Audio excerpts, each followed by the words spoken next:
Now, so far I've talked about ortho, para, and meta directors. But there's another thing that a lot of these substituents do, and that is activate or deactivate the ring towards electrophilic aromatic substitution. And so let's explore some of the activation and deactivation groups. And we might be able to see a little pattern out of these. So an extremely good activating group is a deprotonated alcohol. Like if we took phenol and removed the hydrogen, this is a very strong activator. And it will also be an ortho-para directing group. Another one that is a good activator is an amine. So either NH2 or alkylated nitrogen,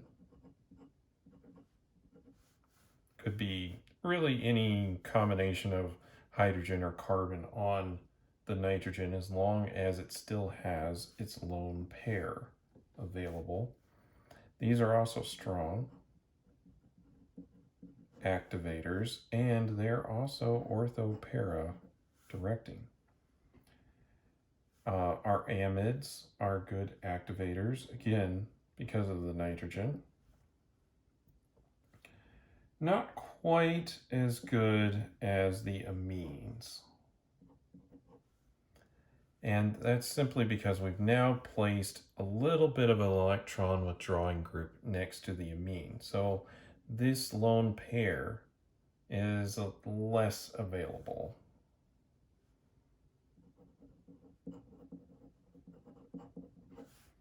And it still does ortho-para direction.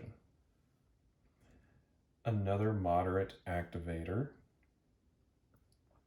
is an ester, but with the oxygen attached to the aromatic ring, like so. This is moderate activation, and it's also ortho-para directing. And then slightly or weak activating is an alkyl group.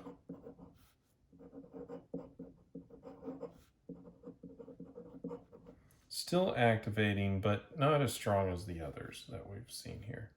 And it's also ortho-para directing. Hydrogens, or just straight up benzene, doesn't really apply, but in terms of activation, deactivation, this is our baseline. So something with an alkyl group will react faster than just a benzene. And of course, any of these others will react even quicker the higher up this list you go. And of course, there is no direction on a benzene ring because there's no substituents, so ortho meta para just does not apply until we put something on the ring. Now, halogens are weakly deactivating.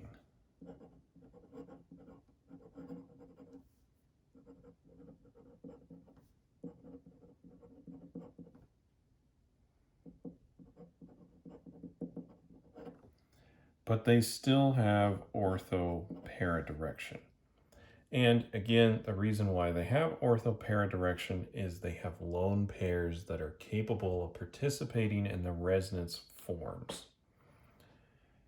That is why.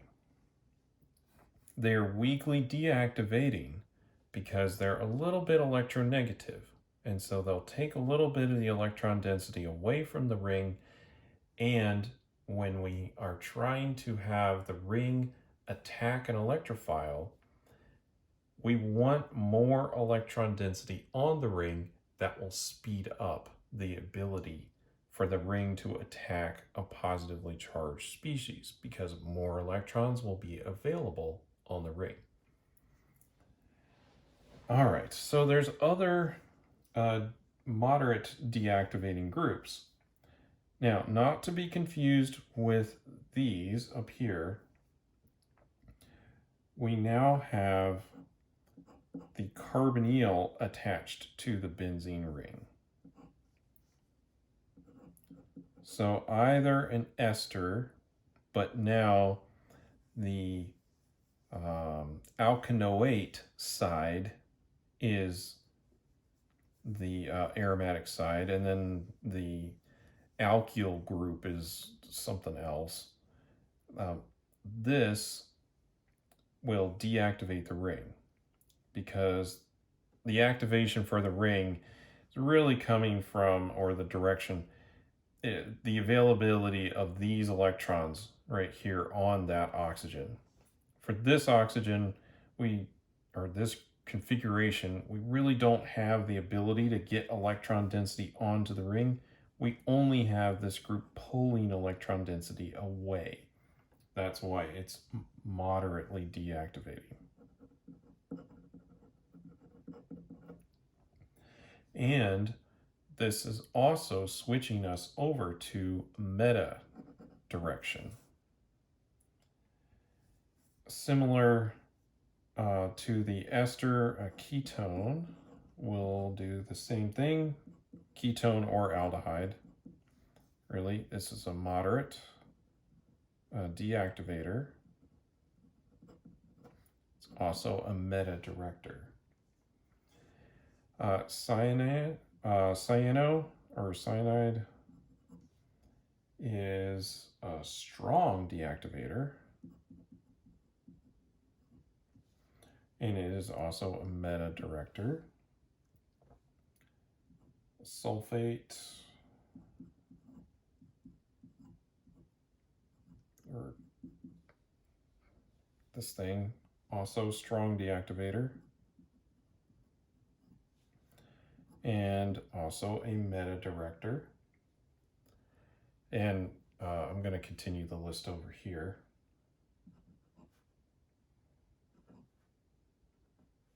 Nitro Groups, we've already talked about these being deactivators.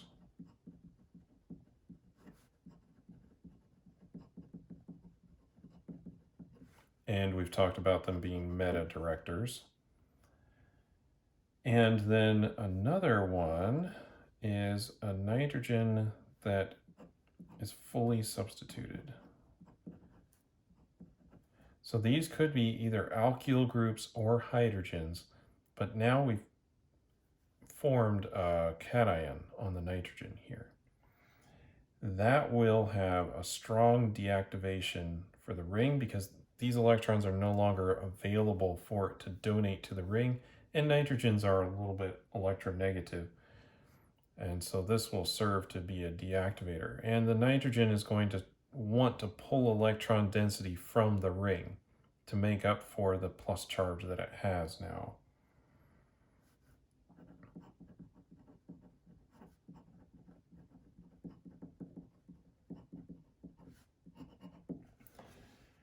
Now, you might notice a pattern here that if there is a group that is activating, it tends to do ortho or para direction. And if the group is deactivating, it tends to do meta direction, with the exception of the halogens that do ortho and para direction. But again, the reason for that is they have electrons, lone pairs that are available for use when we have those resonance structures. Now, again, what is the purpose of activation or deactivation is we can speed up the reactions on a ring by putting activation groups on it, or we can have slower reactions when we have deactivating groups. And that will have implications when we actually want to make different molecules. Some of these will require much stronger catalysts or much more intense conditions in order to overcome the deactivation, which is slowing down the reaction because it's pulling the electron density away from that aromatic ring. So it's a lot harder for the aromatic ring to attack an electrophile. Whereas over here, we're supplying that aromatic ring with additional electron density, which tends to speed the reactions up. Many of these do not require catalysts in order for electrophilic reactions to happen, just because the electron density on the ring is so much higher.